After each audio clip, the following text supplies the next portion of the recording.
الله من الشيطان الرجيم. بسم الله الرحمن الرحيم. ادعوني استجب لكم.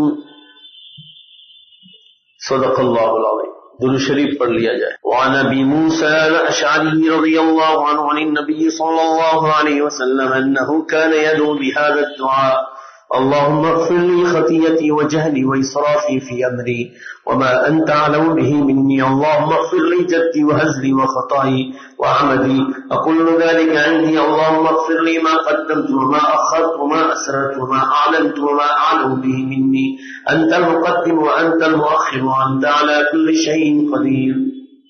ابو موسیٰ اشعری رضی اللہ عنہ فرماتے ہیں، کہا کہ آپ یہ دعا مانگا کرتے تھے حضور صلی اللہ علیہ وسلم. ابھی دعاؤں کا بیان چل رہا ہے مشکات شریف میں. اے اللہ، میری خطا کو، میری نادانی کو اور میری کام میں زیادتی کو، جو گناہ تو مجھ سے زیادہ جانتا ہے، اے اللہ تو مجھے معاف کر دے. یعنی حضور صلی اللہ علیہ وسلم یہ دعا مانگتے تھے، اے اللہ میرے ارادے کو، میری ہنسی سے گناہ کرنے، دانستہ اور نادانستہ، جان بوجھ کر اور بھولے سے گناہ کرنے کو معاف فرما دے. اور یہ سب میری طرف سے ہے، اے اللہ میرے وہ گناہ بخش دے جو میں نے پہلے کیے اور وہ جو میں نے ان کے بعد کیے، اور جو میں نے چھپ کر کیے اور جو میں نے کھل کر کیے، اور جو گناہ تو مجھ سے زیادہ جانتا ہے. تو آگے کرنے والا اور پیچھے ڈالنا والا، اور تو ہر چیز پر قادر ہے. نہیں کسی کو آگے کرنا، کسی کو پیچھے کرنا، ہے اللہ یہ تیرے ہاتھ میں ہے. جو گناہ مجھ سے چھپ کر ہو گئے یا جان بوجھ کر ہو گئے اس کو معاف کر. علماء نے لکھا ہے کہ حضور صلی اللہ علیہ وسلم سے بھولے سے بھی گناہ نہیں ہوا اور جان بوجھ کر بھی نہیں ہوا، پھر حضور ایسی دعا کیوں مانگتے تھے؟ علماء نے لکھا ہے امت کو یہ تعلیم دیتے تھے کہ بھلے میں نے جان بوجھ کر اور بھولے سے گناہ نہیں کیا ہے، مگر اے امت آپ سے بھولے سے اور جان بوجھ کر ہو جائے تو تم مجھے دیکھ کر ایسی دعا مانگا کرو. بات سمجھ میں آ رہی ہے؟ امت کو یہ دعا سکھانے کے لیے آپ شاسن یہ دعا مانگ رہے ہیں. آگے کی حدیث جو ہے آ رہی ہے، یہ بھی امام مسلم رحمۃ اللہ علیہ نے ذکر کی ہے. وعن ابي هريره رضي الله عنه قال كان رسول الله صلى الله عليه وسلم يقول: اللهم اصلح لي ديني الذي هو عصمة امري، واصلح لي دنياي التي فيها معاشي، واصلح لي آخرتي التي فيها معادي، واجعل الحياة زيادة لي في كل خير، واجعل الموت داخلا، واجعل الموت راحة لي من كل شر. حضرت ابو ہریرہ رضی اللہ عنہ فرماتے ہیں رسول اللہ صلی اللہ علیہ وسلم فرمایا کرتے تھے، اے اللہ میرے دین کو میرے لیے درست فرما دے، جو میرے کام کا بچاؤ ہے، یعنی اللہ میرے جو دین اسلام کو ہے وہ میرے لیے صحیح کر دے، یعنی دین اسلام پر چلنا میرا آسان ہو جائے. جو خود میرے کاموں کا بچاؤ ہے، یعنی میرے ہر کام میں یہ دین میری مدد کرے گا، اور میری دنیا میرے لیے درست فرما دے، اس میں میری زندگانی ہے، یعنی دنیا کا ہر کام بھی صحیح ہو جائے.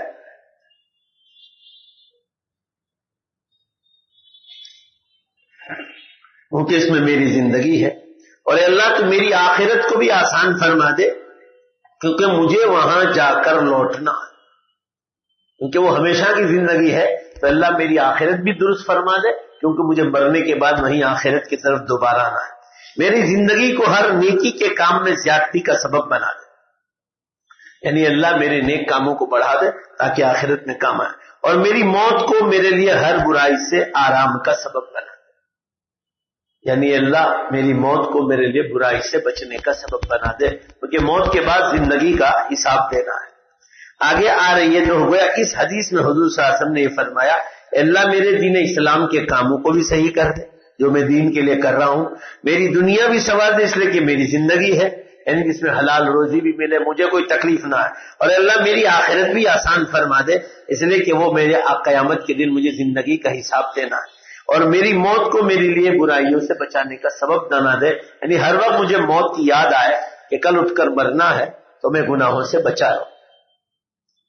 آگے کی حدیث آ رہی وعن عبد الله بن مسعود رضی اللہ عنہ النبی صلی اللہ علیہ وسلم انه كان يقول اللهم اني اسالك الهدى والتقى والعفاف والغنى عبداللہ بن مسعود رضی اللہ عنہ سے روایت ہے، نبی کریم صلی اللہ علیہ وسلم فرماتے ہیں کہ آپ صلی اللہ علیہ وسلم فرمایا کرتے تھے، اے اللہ میں تجھ سے ہدایت مانگتا ہوں، تقوی مانگتا ہوں، حرام سے باز رکھنے اور بے پرواہی کا سوال کرتا ہوں. یعنی اللہ تو مجھے ہدایت دے، اس کی دعا مانگتا ہوں. میں تقوی پر رہوں، اس کی دعا مانگتا ہوں. میں پاک دامن رہوں، یعنی گناہ کی طرف نہ جاؤں، زنا کاریوں کی طرف. والغنا، اور بے پرواہی سے، یعنی خودداری جس کو کہا جاتا ہے، اور یعنی مخلوق کے سامنے ہاتھ نہ پھیلاؤں. مانگوں تو صرف بولو بھائی کس کے پاس مانگوں؟ اللہ کے پاس. اس کے لیے دعا مانگنے کا حکم آیا. آگے حضرت علی کرم اللہ جو کی روایت آ رہی ہے، وَعَنْ عَلِيٍّ رَضِيَ اللَّهُ عنْهُ قَالَ لِي رَسُولُ اللَّهِ صَلَّى اللَّهُ عَلَيْهِ وَسَلَّمَ قُلْ اللَّهُمَّ اهْدِنِي وَسَدِّدْنِي وَاذْكُرْ بِالْهُدَى هِدَايَتَكَ الطَّرِيقَ وَبِالسَّدَادِ سَدَادِ السَّهْمِ. رواه مسلم. حضرت علی رضی اللہ عنہ سے روایت ہے، رسول اللہ صلی اللہ علیہ وسلم نے مجھ سے فرمایا یہ کلمات کہا کرو، اے اللہ مجھ کو ہدایت دے اور مجھے سیدھے راستے پر چلا، مجھے سیدھا کر دے، مجھے سیدھے راستے پر چلا. ہدایت طلب کرتے ہوئے سیدھے راستے کا تصور کر. اذکر بالہدی ہدایت الطریق، اور سچائی کو طلب کرتے ہوئے تیر کی راستے کا تصور کر. امام مسلم رحمۃ اللہ، یعنی تیر کیسے جیسے سیدھا جاتا ہے، تیر لگتا ہے تو سیدھا جاتا ہے. اللہ اسی طرح مجھے سیدھے راستے پر رکھ، میں کسی برے یا ٹیڑھے راستے کی طرف نہ جاؤں. اس کے لیے دعا مانگنی چاہیے. یہ سب دعائیں سیکھنے جیسی. نہ آدمی پڑھے عربی میں تو جو ترجمہ ہو رہا ہے آدمی کو اس کو سیکھنا چاہیے. ونبی مالک الاشجعی رضی اللہ عنہ نبی قال كان رجل اذا اسلم علمه النبي صلى الله عليه وسلم الصلاة ثم امره ان يدعو بهؤلاء الكلمات اللهم اغفر لي وارحمني واهدني وعافني وارزقني. ابو مالک اشجعی رضی اللہ عنہ اپنے باپ سے روایت بیان کرتے ہیں، کہا جس وقت کوئی شخص مسلمان ہوتا نبی کریم صلی اللہ علیہ وسلم اس کو نماز سکھلاتے اور اس کو حکم دیتے کہ ان کلمے کے ساتھ دعا مانگا کر، اے اللہ مجھے بخش دے، مجھ پر رحم فرما، مجھ کو ہدایت دے اور مجھے عافیت عطا کر اور مجھے روزی عطا فرما. آپ صلی اللہ علیہ وسلم جب کوئی مسلمان ہوتا تھا تو اس کو نماز بھی سکھلاتے اور اس کو حکم دیتے کہ ان کلمات کے ساتھ دعا کیا کرو. ان کلمات کے ساتھ کیا؟ اے اللہ مجھے بخش دے، مجھ پر رحم فرما، مجھ کو ہدایت دے، مجھے عافیت عطا فرما اور مجھے روزی عطا فرما. وعن انس رضی اللہ عنہ قال كان اکثر دعاء النبي صلی اللہ علیہ وسلم اللهم آتنا في الدنيا حسنة وفي الآخرة حسنة وقنا عذاب النار. اوپر کی روایت سے معلوم ہوا کہ بخشش بھی مانگنا چاہیے، اللہ سے رحم بھی مانگنا چاہیے، ہدایت بھی مانگنا چاہیے، عافیت بھی مانگنا چاہیے اور روزی بھی اللہ ہی سے مانگنا چاہیے. حضرت انس رضی اللہ عنہ سے روایت ہے نبی اکرم صلی اللہ علیہ وسلم کی اکثر دعا یہ ہوتی تھی، اے اللہ ہم کو دنیا میں نیکی عطا فرما اور آخرت میں بھی نیکی عطا فرما. یعنی دنیا میں نیکی کرنے کی توفیق عطا فرما اور آخرت میں اس نیکی کو قبول فرما اور ہم کو قبر کے عذاب سے بچا لے. دوسری فصل آ رہی ہے، دوسری فصل. عن ابن عباس رضی اللہ عنہما قال كان النبي صلی اللہ علیہ وسلم يدعو يقول ربي أعني ولا تعن علي وانصرني ولا تنصر علي وامكر لي ولا تمكر علي واهدني ويسر لي الهدى وانصرني على من بغى علي رب اجعلني لك شاكرا لك وذاكرا لك راهبا لك مطواعا لك مخبتا إليك أواها منيبا رب تقبل توبتي واغسل حوبتي وأجب دعوتي وثبت حجتي وسدد لساني واهد قلبي واسلل سخيمة صدري. حضرت ابن عباس رضی اللہ عنہ دعا کا ترجمہ سنو اور مطلب کہ کیا حضور کیا دعا فرمائے. نبی اکرم صلی اللہ علیہ وسلم دعا میں فرمایا کرتے تھے، اے اللہ میری مدد فرما، مجھ پر مدد مت کر، یعنی تو میری مدد مت کر، مجھ پر مدد مت کر، کوئی میرے اوپر ظلم نہ کرے تو اس کی مدد مت کر اور مجھ کو کامیابی دے اور مجھ پر کسی کو جیت نہ دے. اے اللہ میرے لیے اے اللہ تو میرے لیے مکر کر، میرے خلاف مکر نہ کر، یعنی میرے لیے تدبیر بتا، کوئی راستہ بتا. اگر میرے خلاف تو کوئی تدبیر مت کرتا کہ میں تیرا بندہ ہوں، میں پریشان ہو جاؤں. اللہ کسی کے خلاف تدبیر کرے تو آدمی مر جاتا ہے. مجھ کو ہدایت دے اور مجھ پر ہدایت کو آسان فرما دے. جس نے مجھ پر زیادتی کی ہے اس پر میری مدد فرما. اللہ جو میرے پر ظلم کرتا ہے تو اس پر میری مدد فرما اور ظالم کو تباہ کر دے. اے میرے رب مجھ کو تیرا شکر کرنے والا، تیرا ذکر کرنے والا، تجھ سے ڈرنے والا، تیرا فرما بردار اور تیرے لیے عاجزی کرنے والا، تیری طرف آنکھیں اٹھانے والا، تیری طرف رجوع کرنے والا بنا دے۔ یہ سب دعائیں افسر سے مانگتے تھے۔ تیرا شکر کرنے والا، تیرا ذکر کرنے والا، تجھ سے ڈرنے والا، تیری ہر بات کو ماننے والا، تیرے سامنے عاجزی کرنے والا، تیری طرف آہ کرنے والا اور تیری طرف لوٹنے والا۔ رجوع کرنے نے اللہ ہی سے مانگنا۔ اے اللہ، اے میرے پروردگار میری توبہ کو قبول فرما لے، میرے گناہ دھو ڈال، میری قبول فرما لے، میری زبان کو سچی کر لے، میرے دل کو ہدایت فرما، میرے سینے کی سیاہی نکال دے، میرے سینے میں جو کالا پن ہے دل میں یہ سب نکال دے۔ یہ توبہ کا ذکر آیا، دیکھا آپ نے، میری توبہ قبول فرما اور مجھے گناہ سے بچا، میرے گناہوں کو دھو ڈال۔ یہ بہت ضروری چیز ہر مسلمان کو مانگنی چاہیے، اور اب تو قیامت کی بڑی نشانیاں شروع ہو گئی، اب تو آدمی کو اور مانگنا چاہیے۔ ابھی میں پرسوں کلکتہ میں تھا تو ملاوی سے فون آیا تھا، وائس میسج، اس میں انہوں نے کہا کہ مولانا ہم آپ کی تقریریں سنتے ہیں، میں تو اس کو جانتا بھی نہیں، نمبر کہیں سے بھی مل جاتا ہوگا، کہہ رہے ہیں کہ آپ کی تقریر ہم سنتے ہیں، یہاں بہت بڑا زلزلہ ہوا اور اتنا خطرناک کہ روڈ اکھاڑ کے پھینک دیے، اور جو غریب علاقے کی جھوپڑی، افریقہ میں بھی غریبی بہت ہے، افریقہ کے علاقوں میں بھی بہار بھی جا کے آیا پرسوں، تو بہار میں کی غریبی جو ہے اس سے بھی زیادہ افریقہ میں بعض علاقوں میں غریبی ہے، رحم آتا ان کو دیکھ کر۔ 2-3 گھر میں برتن ہوتے ہیں، کوئی چادر ہوتی ہے اور اندر چولہا ہوتا ہے، صبح شام ایک ہی چیز کھاتے ہیں، میں نے خود نے آنکھوں سے دیکھا ہے، مکئی کاٹا ہے اس میں نمک ڈال کر پانی ہلا کر گرم کرتے وہی کھاتے، مسلم کالے لوگ۔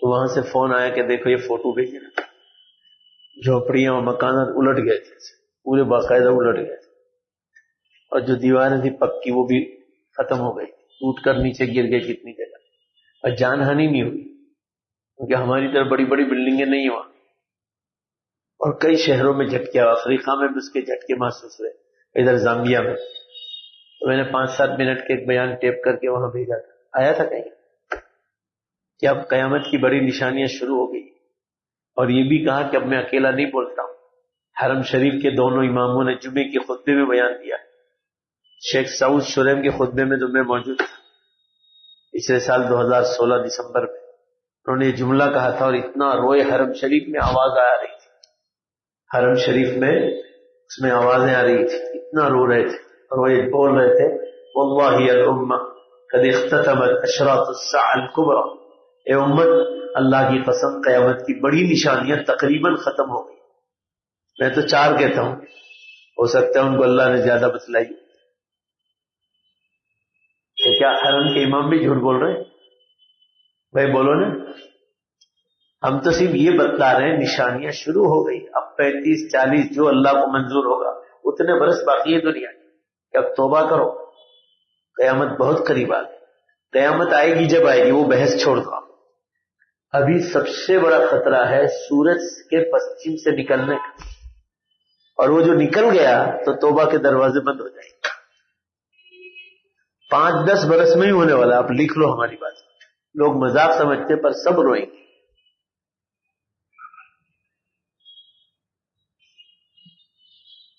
تو آپ صلی اللہ علیہ وسلم بار بار فرماتے تھے کہ توبہ کرو اور اللہ سے کہو اللہ میرے گناہ کو تو دھو دے، جیسے سفید کپڑے سے میل کٹ جاتا ہے اور دھل جاتا ہے، اس طرح تو میرے گناہوں کو صاف کر، اور یہ دعا ہمیشہ ہر وقت مانگنی چاہیے، اس وقت موت آ جائے کوئی ٹھکانہ نہیں۔ ابھی ایک بہن آئی تھی، میری تو ملاقات نہیں ہوئی اس سے، وہ آ کر میرے آنے سے پہلے چلی گئی، وہ یہاں وراچھا سے آئی تھی اس کی امی کو لے کر، اگر کچھ پریشانی تھی تو کہیں فون آیا تو جلدی چلے گی، میری ملاقات نہیں۔ جو بہنیں بیٹھتی ہیں خدمت میں ان کو کہہ کر گئی، امتحان دیکھو اللہ کی طرف سے، بالکل جوان ہے، 25-27 سال کی لڑکی ہے، زندگی کا بھروسہ نہیں، اس کی مثال دے رہا ہوں تازہ، اس لڑکی کی پہلی شادی ہوئی تو پہلے ہسبینڈ کا بھی چند مہینے ہوئے ایکسیڈنٹ میں انتقال ہو گیا، اس کے بعد اللہ نے اس کو دوسرا کنوارا لڑکا دیا، آج وہ کہہ کر گئی وہاں کے مولانا کو کہنا میرے لیے دعا کرے، میرا دوسرا امتحان آیا، میرے دوسرے ہسبینڈ کا بھی ایکسیڈنٹ میں اسی جگہ پر انتقال ہو، امتحان زندگی کا، دونوں نوجوان چند مہینے ساتھ رہے، چند مہینے. ہمارے دیوا گاؤں کی ایک لڑکی کی شادی ہوئی احمد آباد میں نے آپ کو بتایا تھا مہینے پہلے. 8 مہینے ساتھ رہے، ریس کی گاڑی کمپنی میں کام کرتے. وہ بیچ میں گائے آ گئی، گائے کا سنگ جو ہے وہ گاڑی کے اندر، دونوں ہی سے بلاٹے کھڑتے چلا لو. زندگی کا کوئی بھروسہ نہیں. آدمی کو ہمیشہ آخرت کی فکروں کے ساتھ رہنا چاہیے. اللہ ہم سب کو ہمیشہ توبہ کی توفیق دے. وعن ابي بكر رضي الله عنه قال قام رسول الله صلى الله عليه وسلم على المنبر ثم بلى فقال صلى الله العفو والعافية فإن أحدا لم يؤت بعد اليقين خيرا من العافية. ابو بکر رضی اللہ عنہ سے روایت ہے رسول اللہ صلی اللہ علیہ وسلم پر ممبر پر تشریف فرما، یعنی آپ ممبر پر بیٹھے ہوئے تھے، پھر رو دیا اپنے آپ صلی اللہ علیہ وسلم نے رو دیا، پھر فرمایا اللہ سے بخشش اور عافیت کا سوال کرو، کیونکہ یقین کے بعد کسی کو عافیت سے بڑھ کر بہتر کوئی چیز نہیں دی گئی.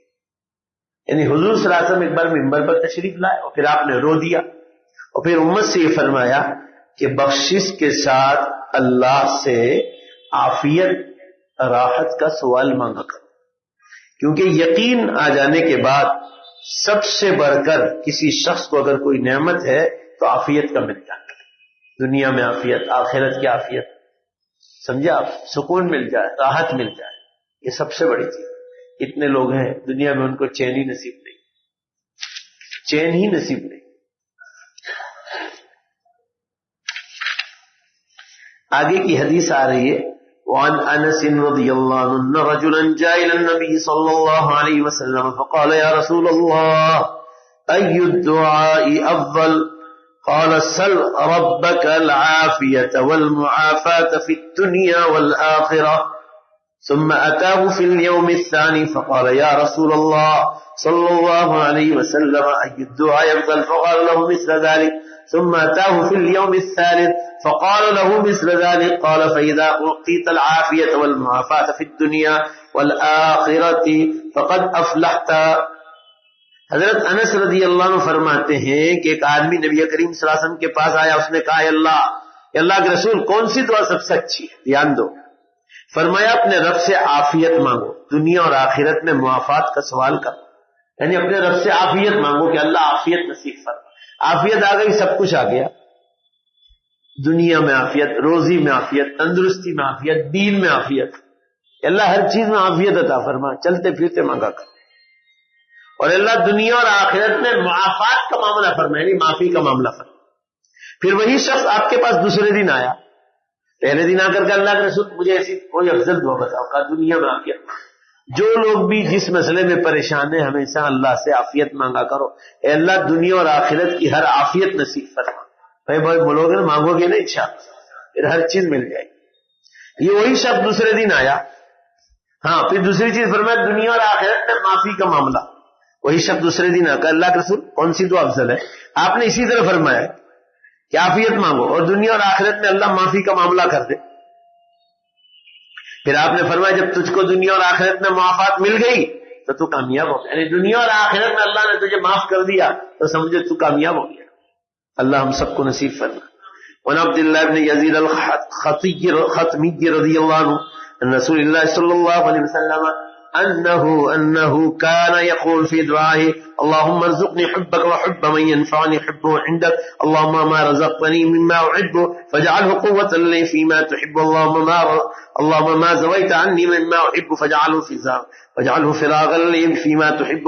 عبداللہ بن یزید ختمی رضی اللہ عنہ نبی کریم صلی اللہ علیہ وسلم سے روایت کرتے ہیں کہ آپ صلی اللہ علیہ وسلم اپنی دعا میں فرمایا کرتے تھے اللہ مجھ کو اپنی محبت عطا فرما، کہ اللہ مجھ کو اپنی اور اس شخص کی محبت عطا فرما جس کی محبت مجھ کو تیرے ہاں نفع دے، اس شخص کی بھی محبت عطا فرما جس کی محبت اے اللہ مجھ کو تیرے وہاں نفع دے. یعنی اللہ تو مجھے اپنی محبت عطا فرما، میں نے اللہ محبت کر ہم سے، اور اس کی بھی محبت عطا فرما جس کی محبت اے اللہ جو ہے تیرے وہاں نفع دے، یعنی مجھ کو نفع دے. یعنی تیرے سے نیک بندوں سے محبت عطا فرما کہ ان کی محبت مجھے قیامت کے دن کام آئے. اے اللہ جو تو نے مجھ کو دیا ہے جس کو لینا درست رکھتا ہوں اس کو میرے لیے قوت بنا جس کو تو دوست رکھتا ہے. اے اللہ جو تو نے سمیٹ رکھا ہے اس چیز سے جس کو میں دوست رکھتا ہوں اس کے لیے اس کو میرے لیے فراغت کا سبب بنا دے اس چیز میں جس کو تو دوست رکھتا ہے. حضور پاک صلی اللہ علیہ وسلم ارشاد فرما رہے اے اللہ جو تو نے مجھ کو دیا ہے جس کو لینا درست رکھتا ہوں اس کو میرے لیے قوت بنا دے. یعنی اے اللہ جو تو نے مجھے چیزیں عطا فرمائی ہے اس میں مجھے طاقت اور قوت عطا فرما اور جس کو تو دوست رکھتا ہے اے اللہ جو تو نے سمیٹ رکھا ہے اس چیز سے جس کو میں دوست رکھتا ہوں اس کے لیے میرے فراغت کا سبب بنا دے. یعنی جو جو چیزیں تو نے مجھے عطا فرمائی ہے اے اللہ تیری محبت میں عطا فرما ان تمام میں مجھے وسعت یعنی بہت زیادہ عطا فرما. یہ مطلب ہے یعنی جس کو اللہ پسند کرتا وہ چیزیں عطا فرما جس کو اللہ آپ پسند کرتے اس میں وسعت عطا فرما بہت زیادہ عطا فرما. عن ابن عمر رضی اللہ عنہما قال قل ما كان رسول الله صلى الله عليه وسلم يقوم من مجلس حتى يدعو بهؤلاء الدعوات لاصحابه اللهم اقسم لنا من خشيتك ما تحول به بيننا وبين معاصيك ومن طاعتك ما تبلغنا به جنتك ومن اليقين ما تهون به علينا مصائب الدنيا أي مصيبة الدنيا ومتعنا بأسماعنا وأبصارنا وقوتنا ما أحييتنا واجعله الوارث منا واجعل ثارنا على من ظلمنا وانصرنا على من عادانا فلا تجعل مصيبتنا في ديننا ولا تجعل الدنيا أكبر همنا ولا مبلغ علمنا ولا تسلط علينا من لا يرحمنا. اکثر شیخ عبد الرحمن سدیس 27 رات کو یہ دعا مانگا کرتے. ابن عمر رضی اللہ عنہ سے روایت ہے 29ویں رمضان کو جب قرآن ختم ہوتا مکہ مکرمہ رسول اللہ صلی اللہ علیہ وسلم کبھی کسی سے مجلس سے اٹھتے تھے یہاں تک کہ ان کلمات کے ساتھ اپنے صحابہ کے لیے دعا فرماتے. یعنی حضور صلی اللہ علیہ وسلم کوئی بھی مجلس میں یہ دعا مانگتے تھے اپنے صحابہ اپنے ساتھیوں کے لیے اے اللہ ہمیں اپنی خشیت اس قدر عطا فرما اپنا خوف اس قدر عطا فرما جس کے ساتھ تو ہمارے اور اپنی نافرمانی کے درمیان حائل ہو جائے. اپنا خوف اتنا عطا فرما کہ ہم گناہ ہی نہ کریں اور اپنی طاعت فرما برداری اس قدر نصیب فرما کہ اس کے سبب تو ہم کو جنت میں پہنچائے. اتنی فرما برداری دے تیری ہم فرما برداری کریں تیری بات کو مانے کہ ہم جنت کے مستحق بن جائیں اور اس قدر یقین نصیب فرما جس کے ساتھ تو ہم پر دنیا کی مصیبتیں آسان کر.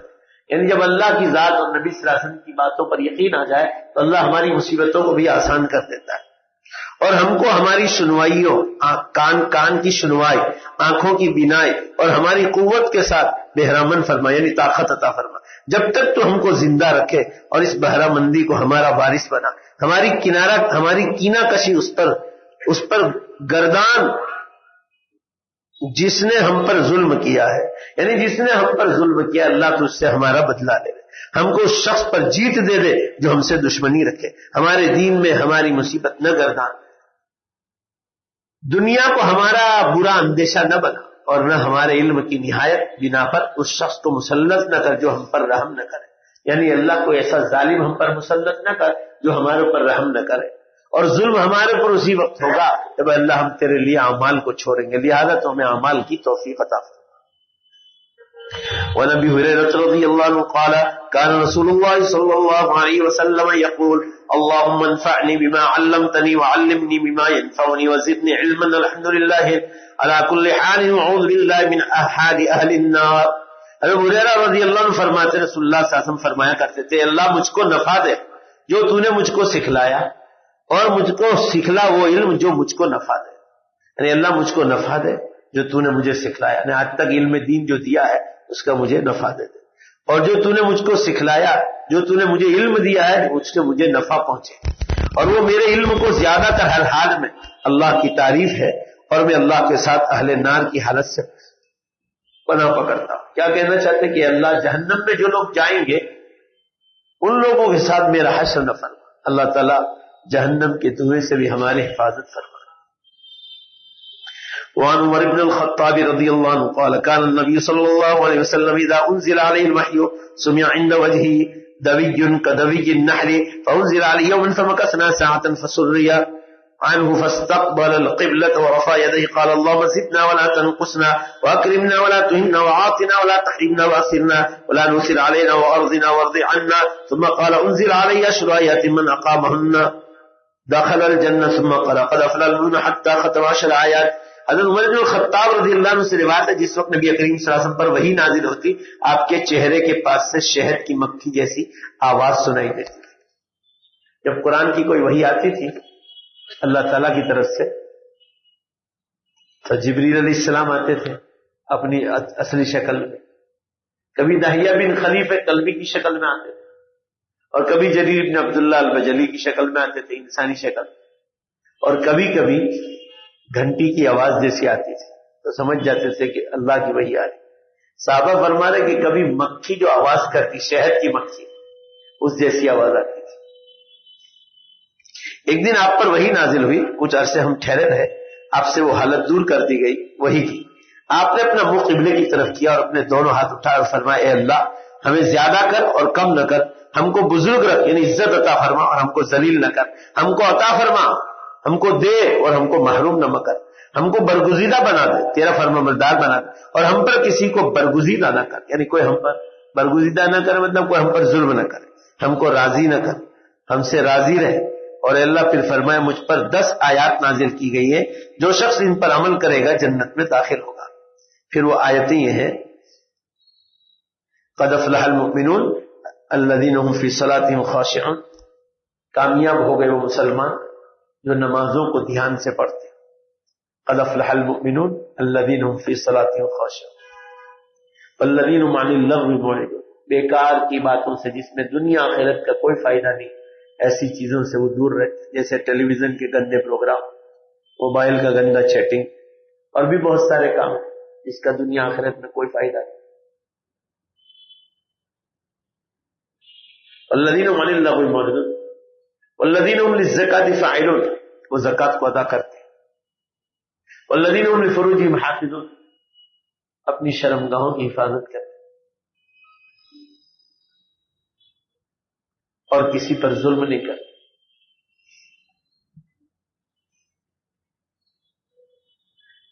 والذین هم للزکاة فاعلون والذین هم لفروجهم حافظون على ازواجهم وما ملكت ايمانهم فإنهم غیر ملومین۔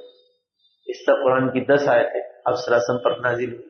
مطلب یہ ہے کہ آپ صلی اللہ علیہ وسلم یہ دعا مانگتے تھے کہ اللہ ہم کو عطا فرما، ہم کو محروم نہ فرما، ہم کو عزت عطا فرما، ہم کو ذلت سے بچا، ہم کو دے محروم مت کر، تیرا برگزیدہ بندہ بنا دے، اور کسی اور کو ہم پر برگزیدہ مت کر کہ وہ ہمارے اوپر ظلم کرے۔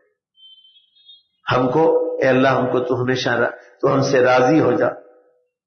یہ بہت بڑی چیز ہے، دنیا میں انسان کے پاس مال ہو، بادشاہ ہو، بادشاہت ہو، بے حساب فوج ہو اس کے پاس، مگر اگر انسان جو سب سے بڑی چیز مسلمان کے پاس ہونی چاہیے وہ چیز ہے اللہ کی رضامندی، ساری چیزیں ہو، دولت ہے، تندرستی ہے، بیویاں ہیں، بچے ہیں، پراپرٹیاں ہیں، سب کچھ ہے۔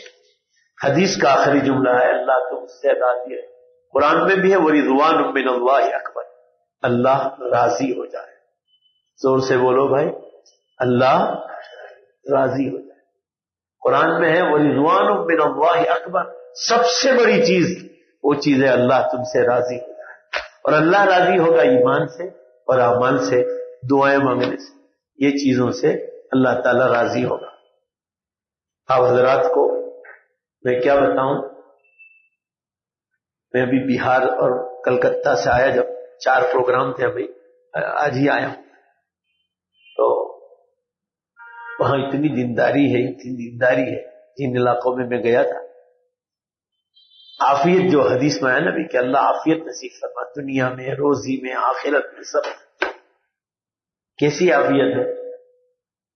اتنے علاقے ایسے ہیں بعض علاقوں میں لائٹ کا نظام ہی نہیں، اور ان علاقوں میں دینداری اتنی ہے، وہاں جن علاقوں میں میں ابھی گیا تھا وہاں کی بات کر رہا ہوں کہ غریبی اتنی جھونپڑی ہے، پیشاب استنجے کے لیے کھیتوں میں جانا پڑتا ہے، کبھی گھروں میں ہوتا ہے تو کچی۔ میں جہاں ٹھہرا تھا لکڑی کی تھی، لکڑی پوری لکڑی ہی کی بنائی کچی۔ آپ لوگ سمجھتے ہوں گے کہ 5 اسٹار ہوٹلوں میں اتارتے ہوں، یہ بہت سا بہار کے بیٹھے، پوچھو آپ۔ صبح میں ناشتہ آیا تو بیچارے لکڑی پر پکاتے ہیں، بھولے بھالے لوگ، غریب لوگ۔ صبح میں روٹی ہے تو چمڑے کی طرح سے ٹوٹتی تھی، جب کھینچی بھی نہیں جاتی۔ اور ان کو کہا کہ مول صاحب فجر بعد سوئے بھی، رات پوری اجاگرا تھا، فجر پڑھ کے سو گئے، اٹھیں گے تو فجر بعد انہوں نے بنا لی ہوگی عورتوں نے، جو آلو آتا نا آلو اس کو ایسے کھرچتے ہیں, آلو پتلی پتلی کاش, جیسے ویفر بناتے نا ہمارے یہاں, وہ پتلی پتلی کاش ہوتی, وہ ہلکا اس کو ابال لیتے ہیں, بافتے ہیں. وہ آلو تھا, جب ممرے تھے, ممرے جانتے ہیں آپ لوگ کیا بولتے ہیں اس کو؟ چاول کی بنتی صبح میں ناشتے کے ساتھ, چائے کے ساتھ, پرچ پوا جیسی آتی ہے, وہ ہوتی تو ایسے ہی کھا لیتا. اس پر سرسوں کا کچا تیل ڈال کے اس کو یوں کر کے ہلا کے لائے تو اس میں ایسی بو آتی کہ سرسوں کا تیل ہم لوگ تو سونگتے ڈر لگتا ہے. یہ ناشتہ تھا. اور 4 مرتبہ میں نے چائے واپس بھیجی کہ بھائی ایسی میں بچوں جیسی چائے نہیں پیتا ہوں, میں بہت کڑک چائے پیتا ہوں, مجھے بھوکا رکھو گے تو چلے گا. اور بیچ میں ندی آتی, ندی. اب گئے کشن گنج گئے, 4 کلومیٹر کے برابر 2 کلومیٹر پانی رہتا ہے. ابھی موسم نہیں تو بارش میں تو جا ہی نہیں سکتا, کوئی گاڑی بھی نہیں, کچھ نہیں. شہر سے بالکل آپ کشن گنج سے گاؤں 100-150 گاؤں بالکل الگ الگ رہتے ہیں. ابھی سیلاب آیا تو سارے علاقوں میں سب پانی سے بھر گیا, بہت تباہی ہوئی. تو امتحان تو آتا ہے. وہ آج تک پکا پل نہیں بنایا. آپ سوچو, اب یہ لالو پرساد یادو یوں لوارے کتنا کرتا ہے, کتنے سال اس کی حکومت رہی, آج تک پکا پل نہیں بنایا. مولانا اسرار الحق قاسمی جو ہے, اپنے نام سنا ہوگا, ابھی MP بنے, تو وہ ابھی پل بنوا رہے. ابھی کانگریس کے زمانے میں شروع, ابھی مکمل نہیں ہوا. اس کے بعد کچھ آسانی ہو جائے. 2 کلومیٹر تک مجھے اس پر پیدل چلنا پڑتا ہے. بھروچ جو نرمدا ہے نا, ہم لوگ کبھی اس پر چلے ہیں, اس سے بھی زیادہ بڑا ہے. اور کچی بانس کی لکڑی کا پل ہے, اور ایک ہی گاڑی, بائک سائیکل ایک آدمی کو پاس کرتے ہیں, ایک ساتھ سب نہیں, ایک آدمی کو. ایک سائیکل گئی تو ابھی رکو, دوسری سائیکل اس کے بعد, تھوڑی آگے جانے کے بعد کہیں 4 ویل گاڑی ہو تو ایک ہی آدمی چلائے گا, دوسرا بیٹھ بھی نہیں سکتا. اور اتنا ہے کنجکٹڈ. مجھے کہا انہوں نے کہ مولانا آپ کیوں چلتے ہو, آپ گاڑی چلا لو, ہم لوگ چلیں گے. جگہ اتنی جتنی گاڑی, ذرا یوں ہو کہ گئے اندر تو کون ہمت کرے گا, پانی بہت گہرا. تو چلتے پیدل اللہ کے راستے میں دین کے لیے جاتے ہیں.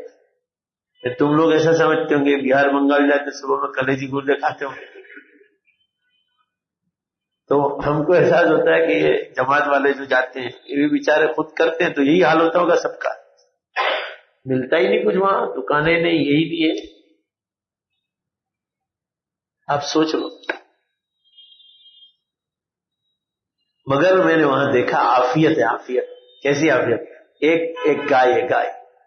داڑھی والے چچا ہے, گھر میں بچے کہیں مزدوری پہ جا رہے کھیتوں میں, اور وہ گائے لے کے نکل جاتا ہے چرانے کے لیے. جو گورنمنٹ کی جگہ ہے اس میں چرانا تو جائے گا, بیچارہ چرا رہے اس کو. شام گھر پہ واپس جاتا ہوگا, روٹی کھا کے جاتا ہوگا, شام کو روٹی آ کے کھاتا. مگر عافیت, عافیت. کچی مسجدیں ہیں, اس میں نمازیں پڑھ رہے ہیں جھوپڑیوں کی طرح. بہت مزہ آتا ہے اس مسجدوں. مجھے تو نماز پڑھنے میں بہت مزہ آتا ہے. اب یہ لوگ مسجد بنانے کی بات کرو, میں ان کو نہ کہتا ہوں کہ اب قیامت قریب آگے بنا کر کیا کرو گے, اتنے پیسے بچوں کو کھلاؤ, ایسے ہی چلاؤ. عافیت جو حدیث میں ہے نا, یہ چیز ملے گی دین کے راستے سے. زور سے بولو بھائی, کہاں سے ملے گی؟ اب کے بعد لاکھ روپے ہو مگر اندر کا سکون نہ ہو. عافیت دوسری چیز ہے, وہ آسمانوں سے ملتے. حضور صلی اللہ علیہ وسلم فرماتے تھے اللہ دنیا اور آخرت میں عافیت نصیب فرما, ہر چیز میں سکون ملے, اور وہ آئے گا دین سے. دین نہیں تو کچھ بھی نہیں. کہ اللہ نے اتنی بہترین چیز آسمانوں سے اتاری. اللہ تعالی ہم تمام کو ہمیشہ دعا مانگنے کی توفیق عطا فرمائے. آپ چندے کے لیے آئے, آپ کے پاس کاغذات ہیں وہ بتا دو, تو پہلے ملنا چاہیے نا. آپ ٹائم پر آ کے کھڑے رہ گئے.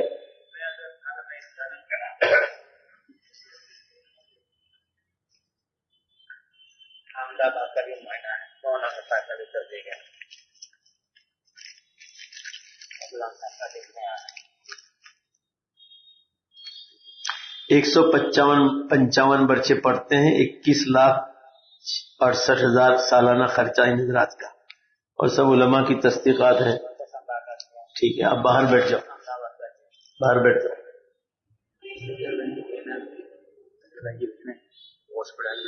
بیمار ہے ہمارے فضل بھائی جو ہیں مسجد کے متولی صاحب, ان کی بہن بیمار ہے ہاسپٹل میں, ان کی شفایابی کے لیے دعا فرمائیں.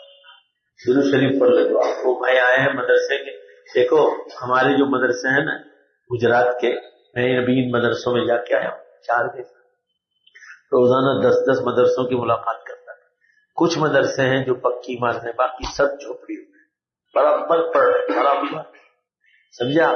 بستروں کا ٹھکانہ نہیں، بچوں کے لیے ٹھنڈی میں سویٹروں کا ٹھکانہ نہیں، مگر چل رہا ہے کام، اللہ کے دین کا کام یہ لوگ کر رہے ہیں. یہ بھی دین کا بڑا شعبہ ہے. حضرت مولانا زکریا صاحب نور اللہ میں قدم انہی مدرسوں سے پیدا ہوئے. مولانا الیاس صاحب رحمۃ اللہ علیہ، حضرت تھانوی رحمۃ اللہ علیہ، مولانا رشید احمد صاحب گنگوئی رحمۃ اللہ علیہ، حضرت مولانا حسین احمد صاحب نے، یہ بزرگوں کو جو فیض ہم کو ملا ہے ان مدرسوں سے ملا ہے. ہمارے باپ داداؤں نے ان مدرسوں کو پیسے دیے تھے. دیوبند، سہارنپور، یہ گجرات کے مدرسوں کو بھی 200 سال ہوئے. تو ہمارے باپ داداؤں نے 2 روپے 5 روپے اس زمانے ان سے یہ علماء کرام تیار ہوئے، اور آج ہم تک جو دین پہنچا ہے اس میں ان علماء کا حصہ ہے. بھائی بولو نا، ہے کہ نہیں؟ اس لیے ان مدارس کو بھی مضبوط کرنے کی بہت ضرورت ہے. اللہ پاک ہم لوگوں کو جو ہے اس راہوں میں خرچ کرنے کی توفیق عطا فرما. حضرت مولانا الیاس صاحب رحمۃ اللہ علیہ فرماتے تھے کہ جن علاقوں میں مکتب مضبوط ہوگا، مکتب کی تعلیم، حضرت کے ملفوظات میں لکھا وہاں میری دعوت و تبلیغ کا کام آسان ہو جائے گا، اور جہاں مکتب نہیں وہاں تا کام بہت مشکل ہو جاتا ہے. تو یہ تو اللہ کی بہت بڑی نعمت ہے. ان حضرات کا بہت اکرام کرنا چاہیے.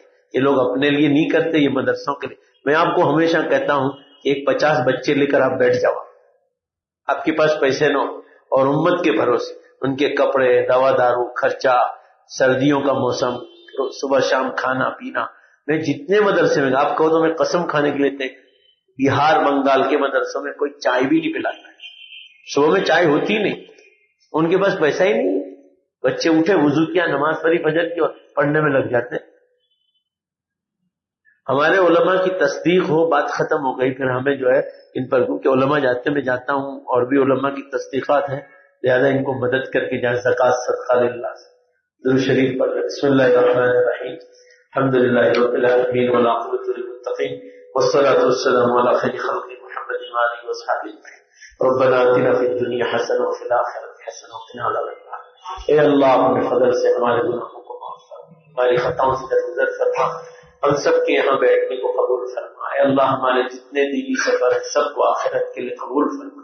اے اللہ یہ جو علماء آ رہے ہیں ہمیں مدد کرنے کی توفیق عطا فرما. ہمارے مدارس کو مضبوط فرما، دعوت و تبلیغ کے کام کو مضبوط فرما، اس کو عام اور تام فرما. خانقاہوں کے نظاموں کو مضبوط فرما.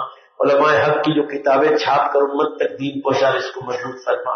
اے اللہ سیریا کے حالات کو بہتر سے بہتر بنا. اے اللہ ان ظالموں کی پکڑ کر جو رشیا ہے، ایران ہے، ان ظالموں کو تو ختم فرما. عربستان میں جتنی جگہ حالات چل رہے ہیں اللہ سکون کا ماحول پیدا فرما. اے اللہ جو سیریا میں شہید ہو گئے انہیں شہادت کا درجہ عطا فرما. جو زخمی ہیں ان بیچاروں کو شفا عطا فرما. ہم دعاؤں کے سوا ان کے لیے کچھ نہیں کر سکتے. اے اللہ تم کی غیبی نصرت اور مدد فرما. ہمارے پاس تیرے دربار میں آہیں نکالنے کے سوا کچھ نہیں. ان بیچاروں کی مدد فرما. جو مسلم ماں بہنیں ہیں اللہ ان کے بدنوں کی حفاظت فرما، ان کی پاک دامنی کی حفاظت فرما، ان کی عزت و آبرو کی حفاظت فرما. اے اللہ دوبارہ ملک شام کو تو آباد فرما. اے اللہ ان پر جو ظالم مسلط ہوا ہے شیعہ بشر الاسد، اے اللہ تو ظالم کو ختم فرما. تو غیب سے اس کو ختم کرنے کے راستے پیدا فرما دے، یا کچھ نہیں تو اس کی حکومت کو ختم فرما دے. ان کو مدد کرنے والوں کو، چاہے وہ امریکہ ہو، رشیا ہو، کوئی بھی ہو، ایران اور اللہ ظالموں کو سے تو بدلہ لے لے. ان مظلومین کی آہوں کو، یتیم بچوں کے خون اور ان کی سسکیوں کو تو اے اللہ تیرے دربار میں ان ظالموں کے خلاف قبول فرما. اے اللہ ہمارے فضل بھائی کی بہن بیمار ہے، اے اللہ ان کو پوری طرح شفا کاملہ عاجلہ دائمہ مستمرہ عطا فرما. ہم سب کے یہاں بیٹھنے کو قبول فرما. ربنا تقبل منا انك انت السميع العليم برحمتك يا ارحم